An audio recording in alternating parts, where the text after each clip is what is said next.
University మంచి భవిష్యత్తు కోసం తెలుగు విద్యార్థులు ఇష్టపడే యూనివర్సిటీ. కాల్ 9059052378 9059052379.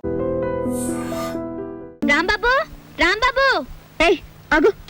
రాంబాబు రాంబాబు అంటూ బెడ్రూమ్ లోకి వచ్చేస్తావేంటి? సిగ్గులేదు? రాంబాబు దగ్గర నాకు సిగ్గని చెప్పు.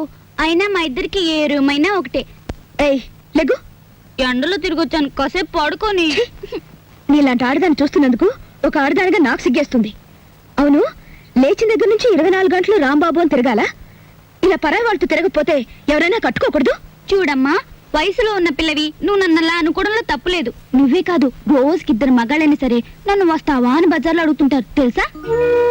వాళ్ళదేం తప్పులేదు, ముందు వెనక నాకెవరూ లేరు కదా, అందుకే నేనంటే అంతలోకువా. కానీ నన్ను అలా చూడని ఒకే ఒక్క మనిషి ఈ ప్రపంచంలో ఎవరో తెలుసా?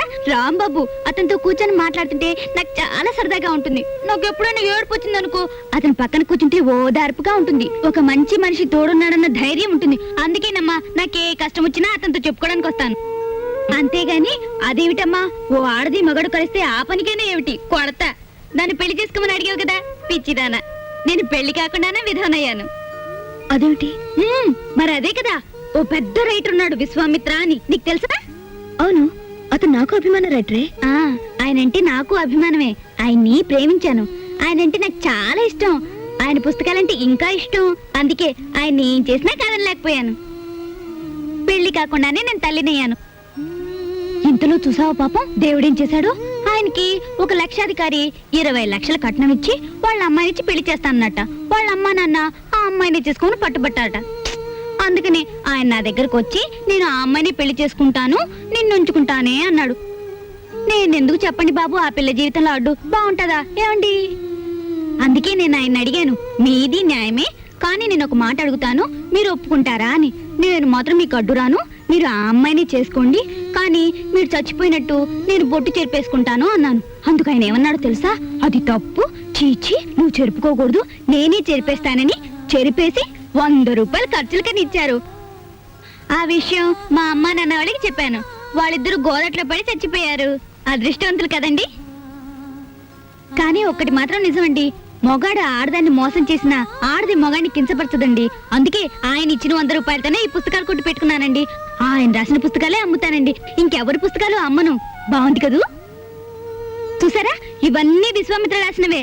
ఆడదే ఆదర్శం, స్త్రీయే దేవత, ఆడది కన్నీళ్లు కార్చకూడదు, ఇవన్నీ విశ్వామిత్ర రాసినవే. పుస్తకాలు బాగా రాస్తారు కదండి. ఏదో పొరపాటు నన్నాను, అపార్థం చేసుకోకు. I'm sorry. ఎందుకు సారీ? కొడతా. ఇంత జరిగినా నిన్నెప్పుడు నవ్వుతూ ఎందుకుంటారో తెలుసా? ఎందుకు? నీ రాంబాబు నాకు ఫ్రెండ్ అయినందుకు. వస్తాను. అలాగే. హలో చుంచు.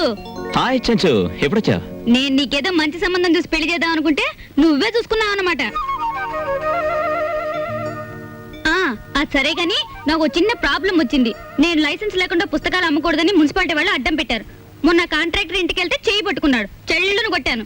అందుకే వాడు ఇలా చేశాడు. నన్నేం చేయమంటావు చెప్పు? కొంచెం విషయం మాట్లాడి పెట్టావు. నేను చూస్తానుగా, నువ్వు వెళ్ళు. చూడు, పెళ్ళయ్యేదాకా కొంచెం దూరంగా ఉండండి. అసలే నువ్వు తొందర మనిషివి. ఉంటాను. ఉంటా. ఎక్కడికి వెళ్తున్నావు? నీకు వండి పెట్టాలిగా తిండి, అందుకోసం.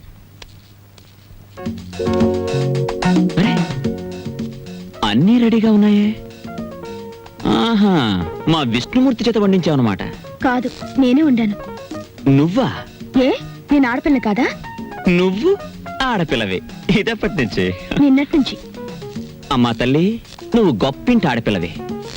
మేం చేసిన పనే వెధవ పని, చిలికి చిలికి గాలిబానైంది.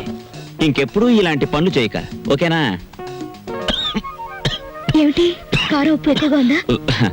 ఏవి ఎంతెంత ఉండాలో అన్ని కరెక్ట్ గా ఉన్నాయి. పుస్తకం చూసి ఉండాను, ఏం బాగలేదా? బ్రహ్మాండంగా ఉంది. పుస్తకం రాసిన వాళ్ళు కూడా ఇంత బాగా చేయలేరు. ఇత్తనండి. అక్కడికి వెళ్ళి తింటాను.